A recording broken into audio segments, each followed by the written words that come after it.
조선민주주의인민공화국 당 중앙위원회는 역사상 최대 규모의 내부 수색에 착수했습니다. 찾는 대상은 단 한 명.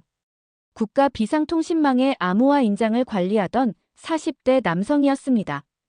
그가 사라진 것은 단순한 실종이 아니었습니다.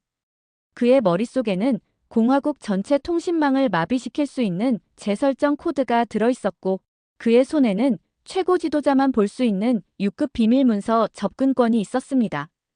동무는 조국의 심장부를 지키는 사람이요. 김일성 종합대학을 수석 졸업한 날, 당 간부가 제게 했던 말입니다. 그날 이후 22년간 저는 그 말을 믿으며 살았습니다. 하지만 2019년 6월 14일 밤, 저는 그 심장부를 버리고 도망쳤습니다. 이 이야기는 실제 증언을 바탕으로 재구성했습니다. 꽃제비 채널은 자유를 향한 용기 있는 선택들을 기록합니다. 이번 이야기가 여러분에게 닿기를 바라며 구독과 좋아요로 더 많은 진실이 세상에 전해질 수 있도록 함께해 주시길 부탁드립니다.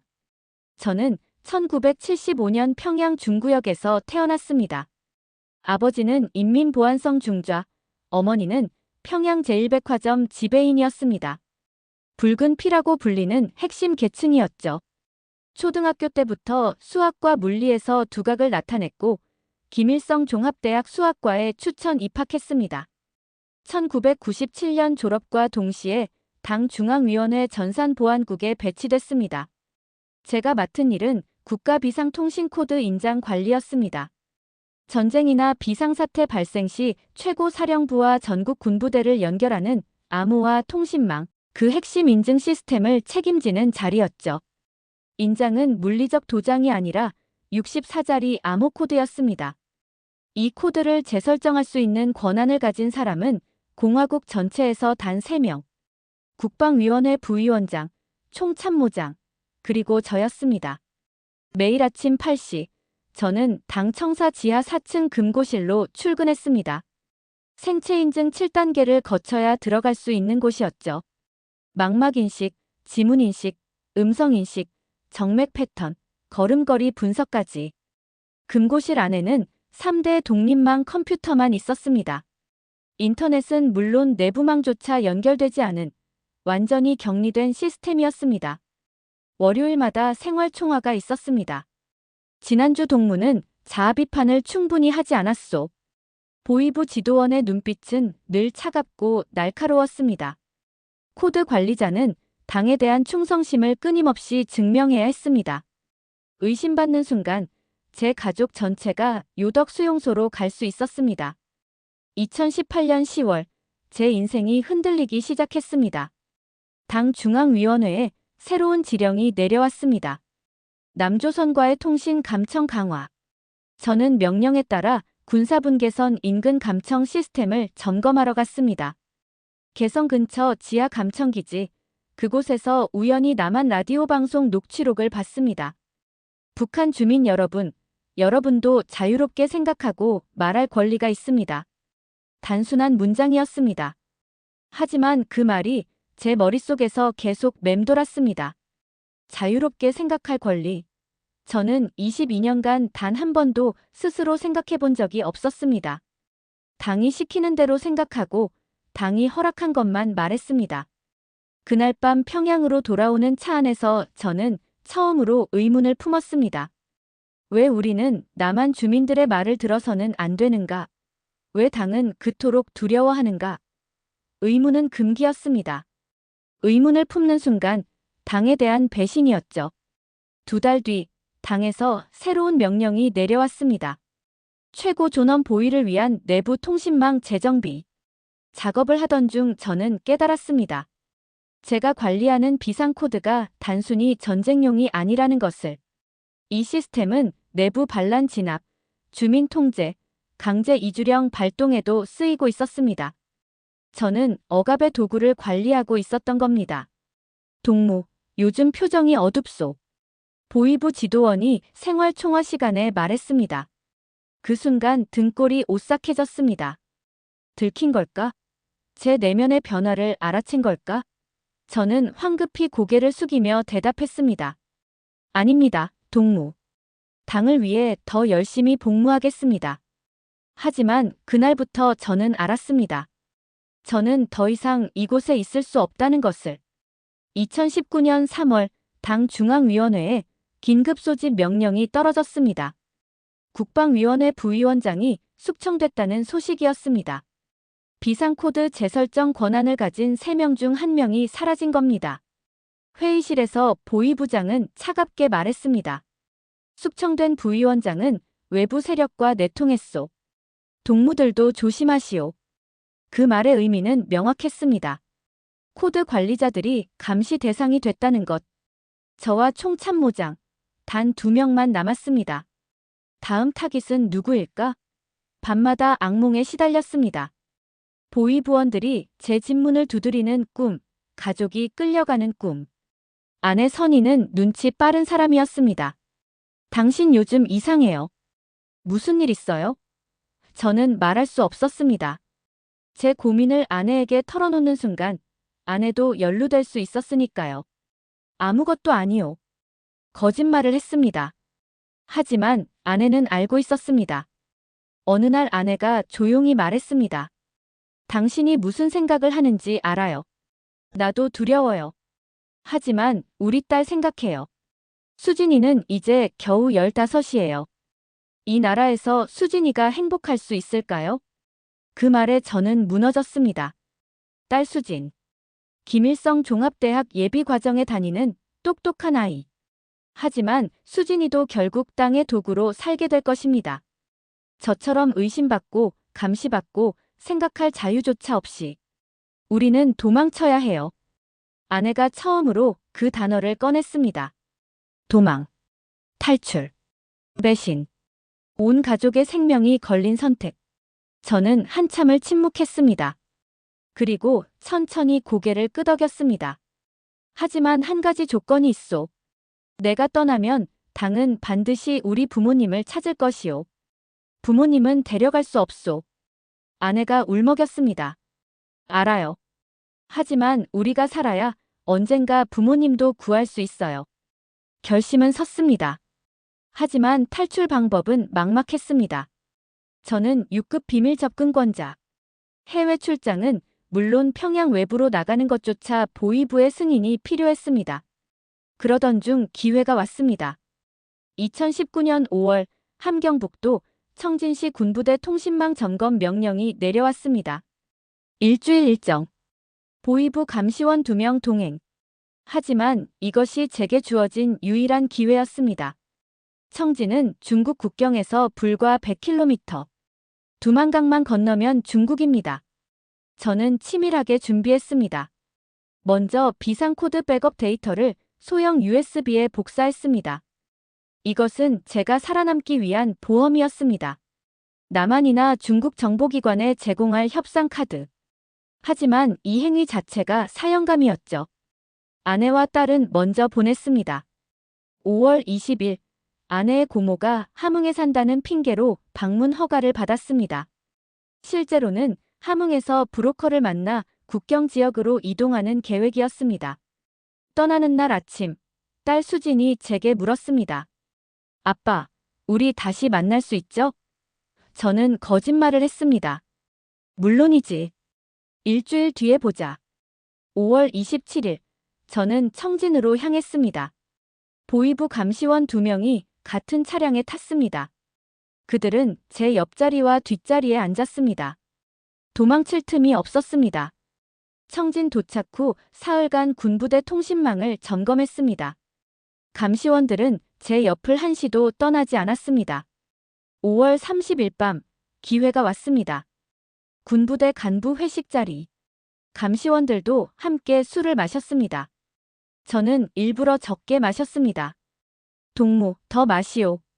취한 감시원이 소주잔을 들이밀었습니다. 저는 웃으며 받아 마시는 척했습니다. 밤 11시, 감시원 1명이 화장실에 갔습니다. 나머지 1명은 탁자에 엎드려 코를 골았습니다. 바로 지금. 저는 조용히 일어나 숙소 뒷문으로 나갔습니다. 심장이 터질 듯 뛰었습니다. 1걸음, 2걸음. 어둠 속으로 사라졌습니다. 미리 약속한 장소에 브로커가 기다리고 있었습니다. 빨리 타시오. 낡은 트럭 짐칸에 올랐습니다. 군용 텐트와 쌀가마니 사이에 몸을 숨겼습니다. 트럭이 출발했습니다. 순간 비명 소리가 들렸습니다. 도망쳤다. 수색하라. 들켰습니다. 트럭은 비포장도로를 달렸습니다. 몸이 사방으로 튕겼습니다. 입안에서 피맛이 났습니다. 뒤에서 차량 소리가 들렸습니다. 추격당하고 있었습니다. 동무, 검문소가 셋 있소. 들키면 우리 다 죽소. 브로커가 긴장한 목소리로 말했습니다. 첫 번째 검문소. 군인이 트럭을 세웠습니다. 어디 가는 차량이요? 온성 군부대로 군량미 운송합니다. 브로커가 침착하게 대답했습니다. 군인이 짐칸을 살폈습니다. 손전등 불빛이 제 얼굴 바로 앞까지 왔습니다. 숨을 멈췄습니다. 심장 소리가 너무 커서 들킬 것 같았습니다. 됐소. 가시오. 기적처럼 통과했습니다. 하지만 안도의 한숨을 쉴 시간은 없었습니다. 무전기에서 목소리가 들렸습니다. 전 검문소의 공문. 당 중앙위 요원 탈주. 40대 남성. 키 172cm. 발견 즉시 체포하라.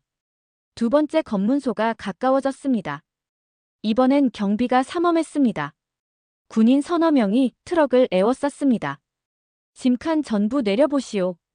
끝났습니다. 이제 죽는구나. 그 순간 브로커가 외쳤습니다. 동무들, 담배 한 갑씩 드리겠소. 빨리 통과합시다. 뇌물.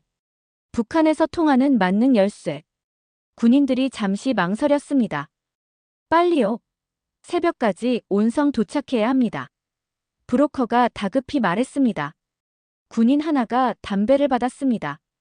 다른 군인들도 하나둘 손을 내밀었습니다. 가시오. 빨리. 두 번째 검문소도 통과했습니다. 새벽 3시, 두만강이 보였습니다. 물소리가 들렸습니다. 여기서 내리시오. 강까지 2km 걸어야 합니다. 어둠 속에서 걸었습니다. 풀숲을 헤치고 바위를 넘었습니다. 강물 소리가 점점 가까워졌습니다. 저기요. 누군가 소리쳤습니다. 순찰되었습니다.